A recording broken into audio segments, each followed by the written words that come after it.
This is my second time recording this video because my hard drive crapped out on me. I'm a bit pissed off. That's okay. That's okay. Part of the game.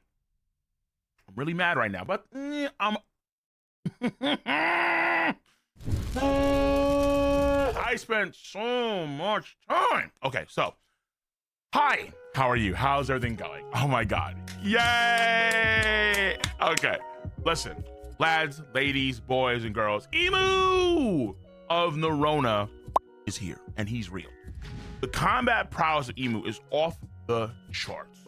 And everyone understands that, yeah, Emu in terms of versatility, he is above and beyond the pale. When Emu first pulled up and had that glaive, that wasn't his main shtick. No. From then on, we have seen a cornucopia of different weapons that he's produced, used abilities for, throughout the entirety of his fights against Loki and Luffy. From the glaive itself, then we have the sword of Graham, we have the sword of Vohu, we have the axe of Xintian, then we have Fragrash, then we have Nemesis, then the blade of Stigma, and we know he has access to Longinus, the one that Killing Him is using right now. And prior to, when he was controlling Shuri, aka Gunko, we see him use a gigantic gun that blows off Brogy's arm. When Emu was fighting against Loki, he explained that this is his quote-unquote military might. And his military might has an insane armory. The Omen and Omen alone is extremely versatile and haunting in terms of power. But his arsenal is now trying to be like Gilgamesh's from Fate Stay Night. The fact that Emu has been so crazy, so effective, so versatile so far, a lot of so's, and there's still so much more to go because he has more than double the amount of weapons in the vault. And each one has their own unique properties, whether it be extreme sharpness, whether it be life force drain, whether it be burning you automatically via touch. These weapons have even unique properties. The ones that he revived.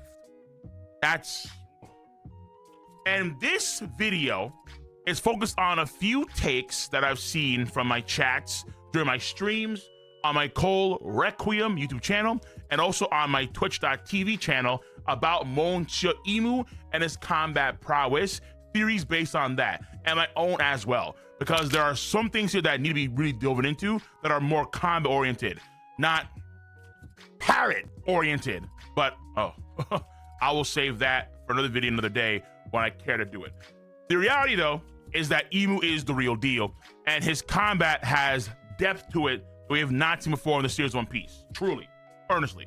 So here's some theories, takes that center on Emu's power and combat prowess. Number one comes from a donation I got from Martin Miller in my latest chapter reaction 1189. And he says, and I quote, Emu could fuse all 19 weapons into one all-powerful one. Now that for sure is a very scary thought without question. Individually, they're insanely powerful, whether again it be the axe of Xintian, whether it be the sword of Graham, whether it be the sword of Vohu, Fagrash, X, Y, and Z, right? Crazy weaponry with insane potency. Combining them, well, that is a terrifying thought. The multipliers on that power are going to be haunting, absolutely haunting. And I want to see it. And it is possible. Why is that possible? I think it comes with the idea, essentially, that it was Emu who revived the weapons via Omen. Now I use quotes for reason there, but I'll get that later. Emu is the one that's able to utilize the old weapons of the ancient kings that founded the world government. So potentially, what we see around the empty throne are genuinely those weapons. But via Omen, he's able to either recreate them via, let's say, a copy, repurposing, and then potentially the powers that they have now are also things that they didn't have before, but Omen added powers on top of the weapons themselves. So the life force draining was added on top of that after it was revived. The same for the axe of Xintian being able to burn. The same for the Fragrash sword being able to just point at a certain tree and then just desiccates, right? All of these things could have been added after the fact, after revival, not before, one. And then two is that when you see him fight against Loki, particularly that, you notice something.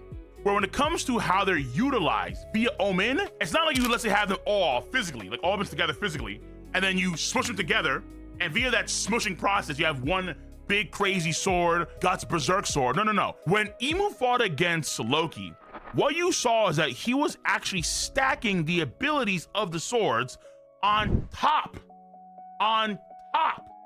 of his glaive. Nemesis, Graham, Stigma, all of them were stacked on top of his glaive. When we first see the Blade of Wrath Graham used by Emu, it's on top of his glaive, and then his glaive transforms into a gigantic, like a titanic, double-bladed sword that he spins around to block the two bolts of lightning that are coming his way from Loki. Why is the Blade of Wrath Graham a gigantic twin-bladed sword when Emu's using that? But we see with Summers' sword seems to be a regular color sword. In terms of design, is a colored sword, not a gigantic twin-bladed sword.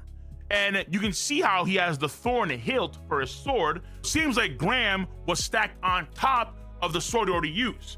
The same thing you can argue for Killingham and Longinus, where Killingham's original weapon was stacked on top of Longinus and then it transformed. And now both Killingham's and Summers can use the abilities of Longinus and Graham. Even if you can't meld it all together into one super weapon, like a 4-decker sandwich that you see at Hardtack Grill. No. In reality, it's the abilities themselves, where he can use the abilities and then have them all be combined together in one amalgamous ability on top of whatever he has at that point in time. So let's say, for example, his main weapon, the Sword of Ohu. He can stack the ability of Nemesis, of Stigma, of Graham, all together on top of the Sword of Ohu. So this, I think, is possible because Omen is the bedrock at which these things are revived from. Omen. And Emu controls all Omen. And the abilities themselves could be given via Omen. Therefore, he has all the abilities in one big go. Very possible. Now, the next theory is a theory that is not necessarily combat-based, but it is power-based.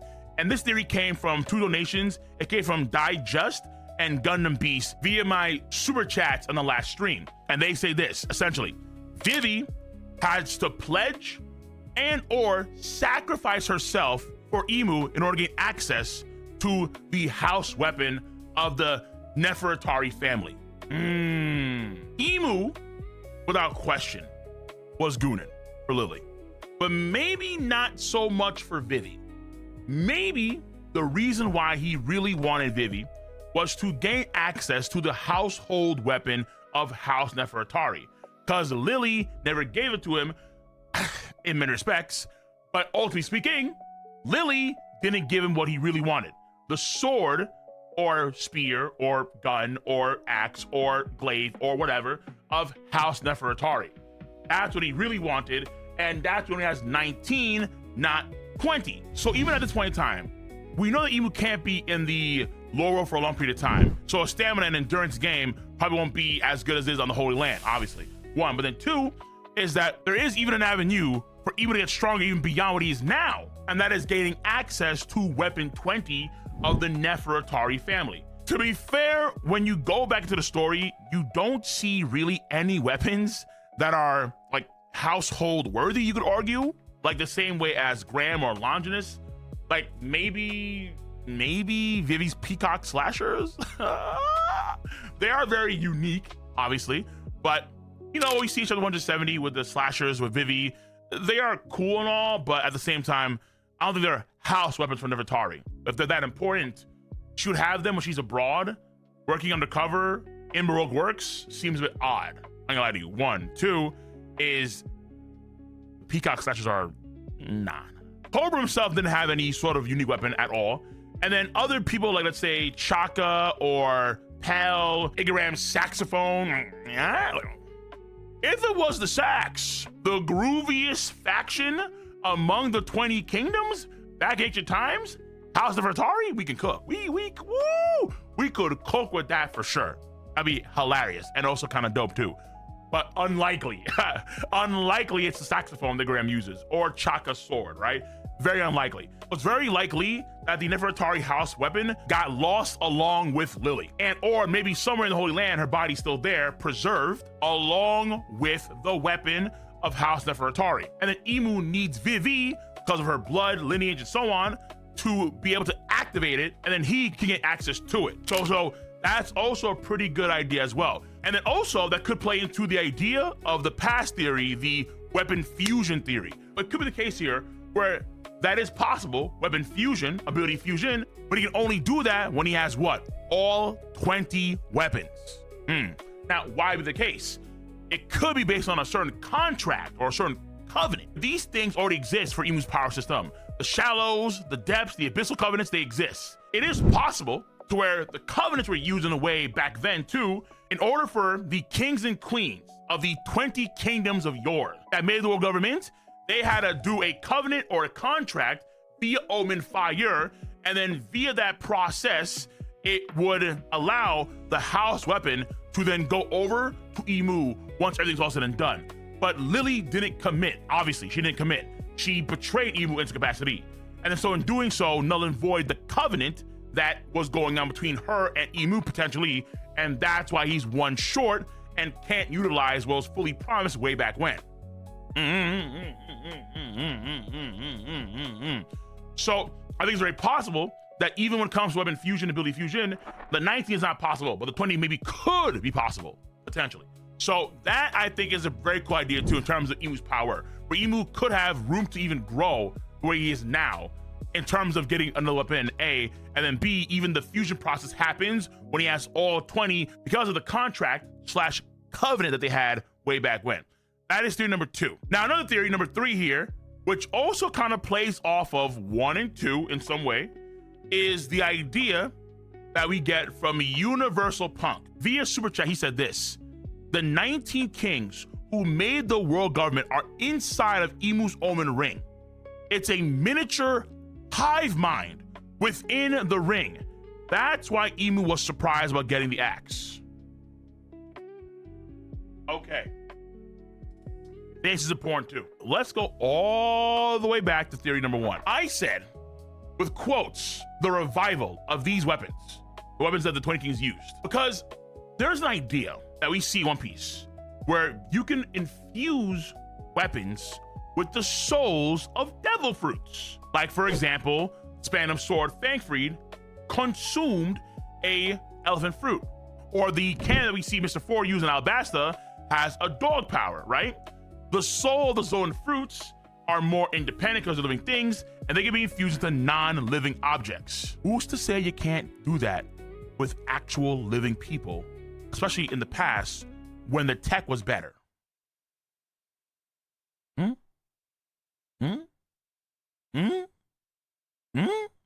Or let alone with Omen, especially if there is a higher version of the covenants that we have yet to see. Keep this: the souls via technology or Omen Fire of the 20 kings infused themselves into the weapons they used, into Graham, into Longinus, into Nemesis, Stigma, and so on.